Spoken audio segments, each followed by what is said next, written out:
Well, hello again, everyone, and welcome to the Options Mentor. Well, we've had quite a week here with the Jackson Hole Conference finishing off the week, and Powell apparently didn't scare the market as much as a lot of people thought he would with whatever he had to say. But what he did say, basically did say, hey, it's not over yet. Now, I don't know how the market's going to take that. I think that they could let this sink in and maybe go down again next week. I don't know. But I'm going to put on a trade here where we do get long Vega because volatility has definitely dropped. Look, it's down here at 15 and change on the VIX. So what I'd like to do is come into Monday, unless we have some huge move or something to the downside, and put on this trade here, which is a trade I don't often do as a standalone, a double calendar. I normally start a calendar as one, but I want to do the double calendar here as opposed to a single, just because I do really expect the room to be needed. I really expect the market to move around. If I didn't, or I was leaning it wasn't going to move a lot, I'd do the single calendar. But when I'm really afraid here the last week of August that we could see some movement. So I don't mind having on that wider complex, which I'll show you here. I also don't mind being a little bit long Vega. So let me go ahead and share my screen here. And if we look here on the screen, you can see an SPY chart. I'm going to just show you this in SPY. Sometimes I like to do that. Some people trade smaller. There's nothing wrong with that. Trade paper if you haven't never done these. It's a great idea. But we're on the lower end of what we're channeling around. We're on the lower end of a recent range, right? And over here in the VIX, let's take a quick look at that chart. We can see we're kind of middle in there too, definitely in the lower part of the whole year's range, more in an upper to mid to upper part of the recent range. But I'm plenty comfortable into August going into September that I don't see the VIX dropping down to 12 or 13 next week. I just don't see how that's going to happen with the lower volume, which can kind of move things around as it is. If anything disturbs the market, it can be more profound and lower volume, which we're going to have until we get into September. So let's go over here and look now at the SPY trade in my analyze page.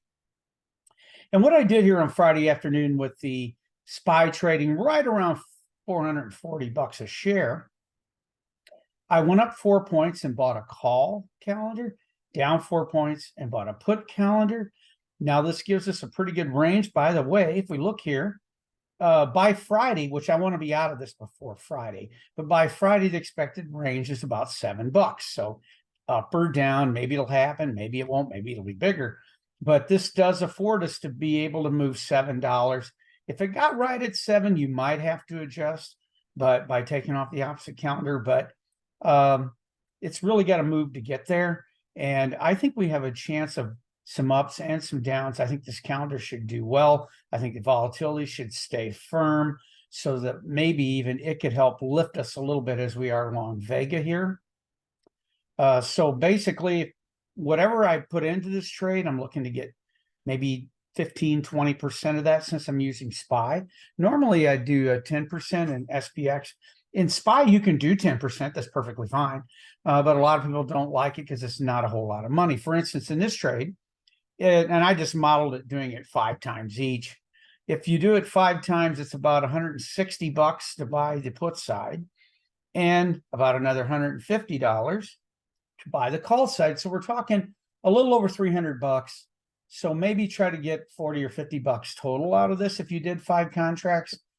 And if you wanted it in SPX, I'd still go for 10 contracts. But tune it into your risk tolerance. Sometimes when you're learning, one, I think, nice way to do your first live trade is to do 1 lots in SPY. You see, if we did that, this trade would cost you about $60, $70, even with fees, probably about $70 to get the trade on. And then you could maybe, whatever, try to make 15 or 20 bucks and get out, including your fees. But it's a nice way to learn because what's the most amount of money you can lose in a trade? Well, it's what you paid for it, right? So we couldn't lose more than $60 in this trade unless we did something terrible like ever put in a market order. Remember, I don't think I've mentioned that in a while, but only limit orders are the only orders we ever use in option spread trading. There are no exceptions. always limit. If you do market, you're going to get, particularly in SPX, the worst fill you've ever seen, because when you do market, they can fill you at the bid or the ask, and they can play a little games with that sometimes, it seems like. So you'll get a terrible fill. So don't do that. And just do limit orders, and you cannot lose more than you have in a trade. That's one thing about using SPY. You can put a little amount in, even if something terrible happened. You wouldn't be out much, but you're also trying to learn here, which is good. So I think coming into Monday, unless we have like a, maybe 50, 60 point move one way or another, then I might hold off. Other than that, even if we went up 50 or 60, I might still put it on because volatility dropped. But if we went down, I probably wouldn't. But I do like this trade in SPY or SPX going into next week.